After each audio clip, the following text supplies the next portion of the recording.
அப்பனே முருகா, இதோட உனக்கு 99 தேங்காய் உடைச்சிட்டேன். இது 100வது தேங்காய். இத உடைச்சதுக்கு பின்னாலேயாவது எனக்கு ஒரு பொண்ணை செட்டப் பண்ணி விடு. அப்படி செட்டப் பண்ணி விட்டீனா உனக்கு 7 கடாவும் வெட்டுறேன்.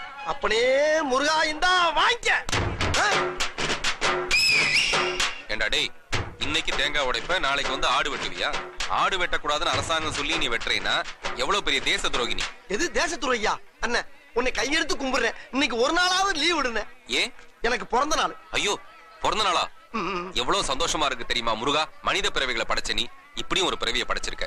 இந்த பிறவி மேல கடைசி வரைக்கும் ஒரு தூசு துரும் படாம நீதான்ப்பா காப்பாத்தணும். ஐயோ, என்ன என்ன என்ன? அது கண்ணு பட்டிருக்கு, அதனாலதான் கண்ணுல பட்டுடுச்சு. எக்கச்சக்கமா பட்டிருக்கு. இன்னைக்கு உனக்கு பிறந்த நாள் இல்ல, பரிசா ஏதாவது கொடுக்கணுமே. பரிசு சீட்டே கொடுக்கலாம். 1 கோடி ரூபாய். விழுந்தா 1 கோடியா? கீழே விழுந்தா இல்ல, பரிசு விழுந்தா 1 கோடி ரூபாய். அண்ணே, உன்னை சொல்லி குத்தம் இல்லனே. என் வாயை கொடுத்து நானே வம்ப வசூல் பண்றேன்.